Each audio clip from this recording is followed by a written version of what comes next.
हमले का आज 13वां दिन है और इस हमले में शामिल व्हाइट कॉलर टेरर मॉड्यूल से एनआईए की पूछताछ लगातार जारी है और अब तक जो राज इन आतंकियों ने उगले हैं वो समझने के लिए काफी है कि देश के खिलाफ अल-फलाह यूनिवर्सिटी में कितनी बड़ी और खौफनाक साजिश रची जा रही थी। एक एक कर इस साजिश के राज अब बेपरवाह हो रहे हैं और तो जो राज खुल रहे हैं उनके मुताबिक लाल किला धमाका सिर्फ एक ट्रेलर था जिसकी खौफनाक पिक्चर 6 दिसंबर को रिलीज होनी थी। देश के कई बड़े शहर इन आतंकियों के टारगेट पर थे और इस पूरी साजिश का एपिसेंटर बना अल-फलाह यूनिवर्सिटी, जिसके लैब में इस पूरी साजिश की कहानी को बुना गया। और इसी से जुड़ी इस वक्त की एक और बड़ी खबर आपको बता दें, लाल किला आतंकी हमले से जुड़ी बिग ब्रेकिंग। अल-फलाह के लैब में रची गई थी हमले की पूरी साजिश। आतंकी डॉक्टर्स लैब से केमिकल की चोरी भी किया करते थे, प्रोजेक्ट के नाम पर केमिकल्स चुराते थे और खतरनाक केमिकल्स जो लैब से गायब थे वो इनके पास पाए गए। लाल किला आतंकी हमले के गुनहगारों से एनआईए की पूछताछ जारी है और पूछताछ के दौरान इस व्हाइट कॉलर टेरर मॉड्यूल से जो खुलासे हो रहे हैं वो जितने बड़े उतने ही चौंका देने वाले हैं। आतंकी डॉक्टरों ने पूछताछ में बताया कि हमले की साजिश के लिए अल-फलाह के लैब का भी इस्तेमाल होता था। छात्रों के प्रोजेक्ट्स बनाने के नाम पर खतरनाक केमिकल्स यूनिवर्सिटी के लैब से चुराए जाते थे, जिनका इस्तेमाल आगे के आतंकी हमले में होने की साजिश थी। इन आतंकियों ने अमोनियम नाइट्रेट के साथ टेस्टिंग करने के लिए अलग अलग तरह के केमिकल्स और लैब की किट लैब से गायब की थी ताकि ये अपने खतरनाक मंसूबों को अंजाम दे सके। और दिल्ली से हमारे संवाददाता अनुज मिश्रा हमारे साथ जुड़ गए जो इस पूरे मामले पर ज्यादा जानकारी दे रहे हैं। अनुज, पहले भी इस बात का शक जताया गया था कि अल-फलाह की आड़ में कैसे इन लोग अपनी साजिश को अंजाम देने में लगे हुए थे और बड़ा इजी और डायरेक्ट एक्सेस इनके पास उन केमिकल्स के लिए भी हो गया था जो वैसे मिलना वर्जित होता, लेकिन यूनिवर्सिटी के नाम पर ये लोग लैब से इसकी चोरी कर लिया करते थे।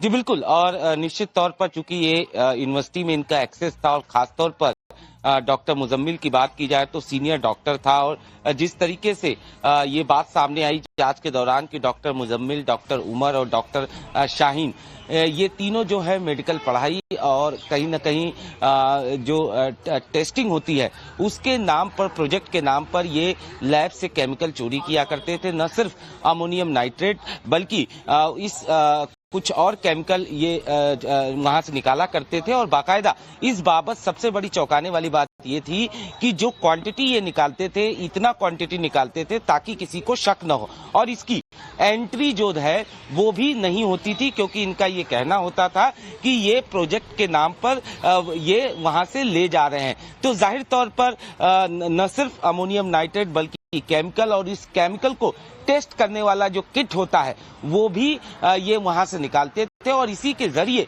कहीं न कहीं ये हथियार बनाने की कवायद कर रहे थे।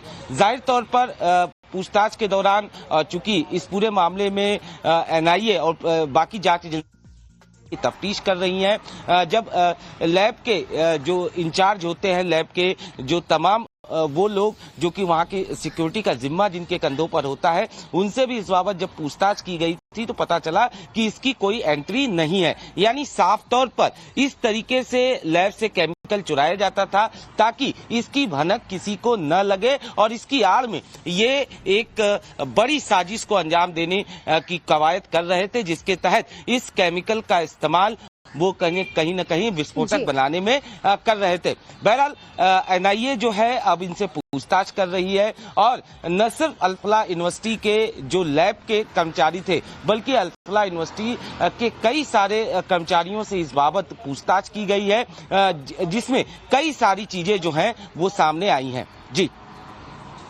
बिल्कुल अनुज, कई तरह की बातें सामने आ रही हैं और जितने बड़े ये खुलासे हो रहे हैं उतने ही ज्यादा चौंका देने वाला पूरा ये मामला बनता जा रहा है कि कैसे इन लोगों ने और ज्यादा बड़ी साजिश को अंजाम देने की पूरी प्लॉटिंग कर रखी थी। बहरहाल लाल किला आतंकी हमले से जुड़ी एक और बड़ी खबर जरा दर्शकों को बता देते हैं। नव भारत पर आतंकियों की खौफनाक साजिश को डिकोड किया गया है। इस व्हाइट कॉलर टेररिस्ट मॉड्यूल का पूछताछ के दौरान कई बड़े राज उगले हैं। आतंकियों ने अपने हैंडलर्स के नाम का भी खुलासा किया है।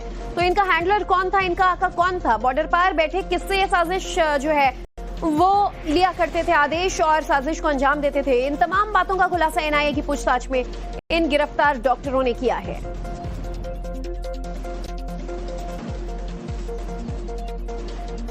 और अब आपको बताते हैं कि पूछताछ के दौरान आखिर इन आतंकियों ने अब तक क्या क्या कबूल किया, क्या क्या खुलासा किया। तो एनआईए की पूछताछ में आतंकियों ने कई राज उगले हैं। अदील के लॉकर से AK-47 मिली थी जो मुजम्मिल ने खरीदी थी। आतंकी मुजम्मिल ने 6.5 लाख में AK-47 खरीदी। आतंकी मुजम्मिल का हैंडलर मंसूर नाम का एक आतंकी था। आतंकी उमर को हाशिम नाम का शख्स निर्देश देता था। उमर अदील इब्राहिम नाम के आतंकी के अंडर काम कर रहे थे। तो ये तमाम बड़े खुलासे इन लोगों ने एनआईए की पूछताछ के दौरान किया है और अनुज लगातार इन तमाम अपडेट्स के साथ हमारे साथ जुड़े हुए हैं। अनुज, जिस तरीके से बातें सामने आ रही थी कि शाहीन से लेकर अदील और मुजम्मिल, यहाँ तक कि डॉक्टर उमर जिसने ब्लास्ट को अंजाम दिया, ये सभी क्या अलग अलग मॉड्यूल से इसी मॉड्यूल में तो जुड़े हुए थे, लेकिन इनके आका अलग अलग थे। व्हाइट कॉलर टेररिस्ट जो थे वो एक ही हैंडलर के अंडर काम कर रहे थे, अलग अलग हैंडलर्स इन लोगों को अलग अलग आदेश दे रहे थे। क्या कुछ पूछताछ में खुलासा हुआ है?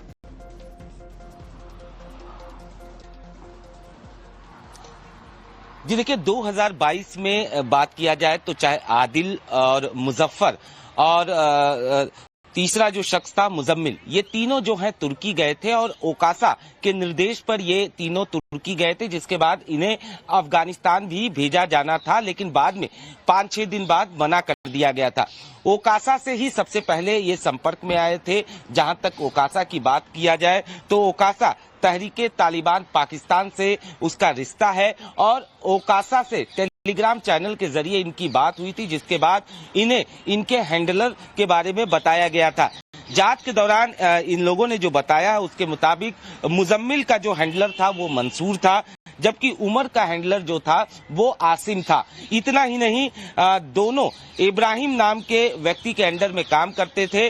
जो दोनों हैंडलर थे, चाहे मंसूर की बात करें या हाशिम की बात करें, यानी साफ तौर पर इनके जो हैंडलर थे उनका पता जांच एजेंसियों को चल गया है कि किस तरीके से ये हैंडलर के संपर्क में थे और उसी के दिशा निर्देश में ये इस पूरी बड़ी साजिश को अंजाम देने की फिराक में थे। इतना ही नहीं, ये जांच के दौरान ये भी पता चला है कि किस तरीके से टेलीग्राम चैनल के जरिए या बाकी दूसरे ऐप के जरिए ये हैंडलर से अपने बातचीत करते थे और उनसे दिशा निर्देश लेते थे। जांच के दौरान ये भी पता चला है कि उमर ने बाकायदा एक डीप फ्रीजर जो था वो रख रखा था, जिसमें वो केमिकल बम बनाने की साजिश रच रहा था। उसी फ्रीजर में ये बाकायदा जो केमिकल्स थे उन्हें इकट्ठा कर रहा था और इनकी जो साजिश थी वो काफी बड़ी साजिश थी। वो एक साथ कई जगहों पे धमाकों को अंजाम देना था। इसको लेकर ये तैयारी कर रहे थे। इसी के तहत हालांकि दिल्ली में एक विस्फोट इन लोगों ने जरूर किया, लेकिन जिस तरीके के खुलासे हो रहे हैं उससे तो ये साफ पता चल गया है कि कैसे बड़ी तादाद में विस्फोटक जुटाना, फंड इकट्ठा करना, AK-47 जैसे असॉल्ट राइफल रखना, मंसूबे बहुत बड़े थे। बहरहाल पूछताछ में पूरा खुलासा आगे भी होगा। शुक्रिया अनुज आपका अब तक के इस पूरे अपडेट्स के लिए। और चलिए इधर अगली खबर की बात कर लेते हैं। तो जैश से जुड़े आतंकी डॉक्टरों ने जिस तरह से दिल्ली को टारगेट करने के लिए हरियाणा के फरीदाबाद में अल-फलाह यूनिवर्सिटी को बेस बनाया था, उसी तर्ज पर सहारनपुर में भी मिनी अल-फलाह बेस बनाने का प्लान था। उत्तर प्रदेश, हरियाणा, हिमाचल, उत्तराखंड और पंजाब को टारगेट करना चाह रहे थे। आपको हमारे सहयोगी अभिषेक सिन्हा की एक रिपोर्ट दिखाते हैं। आतंकियों द्वारा सहारनपुर की धरती का इस्तेमाल करना कोई नई बात नहीं है। इससे पहले भी कई ग्रुप यहां एक्टिव रहे हैं। सहारनपुर से ही ये आतंकी यूपी, दिल्ली, हरियाणा और उत्तराखंड और हिमाचल को टारगेट कर सकते थे। सहारनपुर का एयरबेस सरसावा एयर स्टेशन यानी सहारनपुर सिटी से तकरीबन 12 किलोमीटर और फेमस मेडिकेयर अस्पताल से महज 19 किलोमीटर की दूरी पर है। इससे अंदाजा लगाया जा सकता है कि साजिश बेहद बड़ी थी। सूत्रों के मुताबिक डॉक्टर आदिल भले ही 1 साल पहले सहारनपुर आए हों, लेकिन प्लानिंग बेहद पुरानी है। लेडी डॉक्टर शाहीन का भाई परवेज लखनऊ में नौकरी करने से लेकर सहारनपुर में क्लिनिक चलाता था। वो इस तरह और इस पूरी जगह को पूरी अच्छी तरह से वाकिफ था। इसी का फायदा डॉक्टर आदिल को मिला। सहारनपुर आरटीओ से आतंकियों ने कई गाड़ियां भी रजिस्टर कराई थी। इसको लेकर अभी जांच एजेंसियां जांच में जुट गई हैं।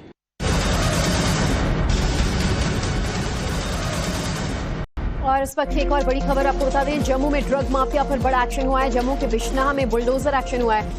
सरकारी जमीन पर बने अवैध निर्माण को अब ध्वस्त किया जा रहा है और जम्मू तक बुलडोजर एक्शन की गूंज सुनने को मिल रही है, देखने को मिल रही है।